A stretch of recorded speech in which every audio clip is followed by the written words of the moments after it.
Thank you. Senator Markey. Thank you, Mr. Chairman. Mr. Lutnick, welcome. On Monday night, President Trump's budget office issued a memo that directed agencies to cut off all federal spending, outside of payments to individuals.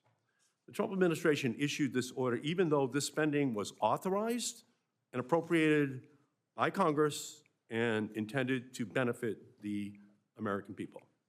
A bargain was struck here with the Article 1 power of the purse. The benefit is supposed to flow to the American people. The freeze could affect semiconductor grants, broadband grants, fisheries disaster relief, habitat conservation, all programs in the Department of Commerce.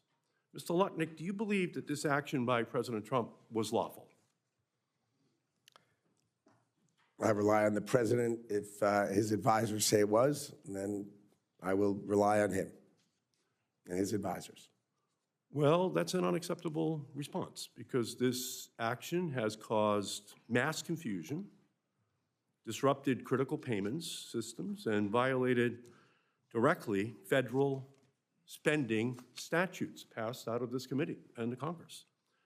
So how can we be sure that if Congress passes an appropriations law for the Department of Commerce, that you are going to feel fully obligated to execute that law and spend the funding as it is written? Will you spend it as we wrote it?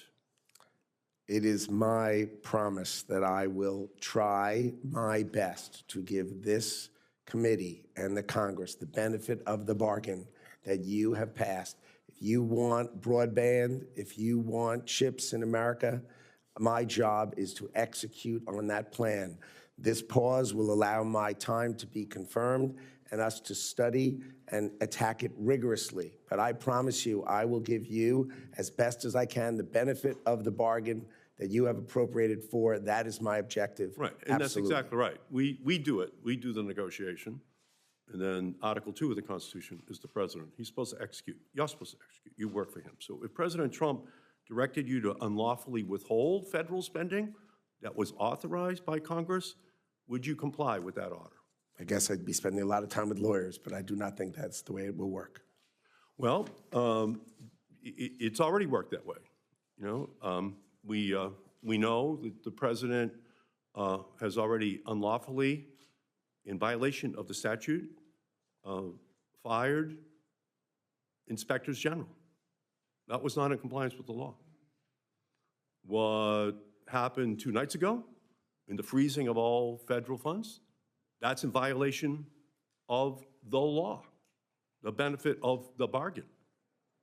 So again, my question to you is, given the unprecedented times that we're in, and the Commerce Committee going back to being the first committee in Congress, we're wondering, obviously, whether or not you are going to ensure that the law that we pass, the funding that's going out to all of these companies, all of these individuals, there's a cloud over their head.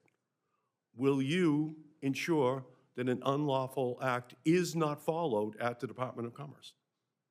Well, interestingly, the BEADS program hasn't connected anyone yet, and the CHIPS has not really distributed much money, so the timing is not really impacted. We will work hard, and I commit to you to work hard to deliver to this committee the benefit of the bargain.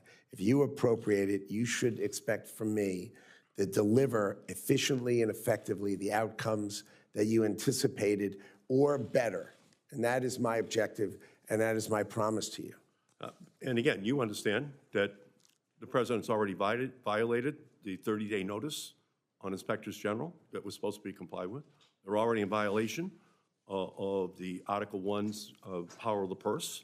And we believe, obviously, quite clearly, this is just going to be a pattern of conduct. And we need to know that the cabinet secretaries that we are voting on are going to comply with the law. That is the bargain that was struck with the American people to make sure they get the funding, they get the programs, which are going to protect their families as well. So I'm not hearing a clear answer on that. I will comply with the law. That's a clear answer, for sure. Right, but the law is not the president. The law is what we have passed, Mr. Lutnick. That's the law, okay? And what's happening right now is the president is seeking to arrogate all of that constitutional power into his hands, and that is not the law. That's an abuse of the law. That's a violation of constitutional separation of powers and an arrogation of power into one office. I understand the unitary government theory that is out there, but it is not constitutional. We do not have that as our system of government in our nation. So we're going to be very, very attentive to how, in fact, you will be conducting business at the Department of Commerce, because the people deserve the benefit of the bargain that was faithfully executed and constructed by this committee in terms of the benefits that flow to the American people. Thank you, Mr. Chairman. Thank you. Senator Sullivan. Thank you, Mr.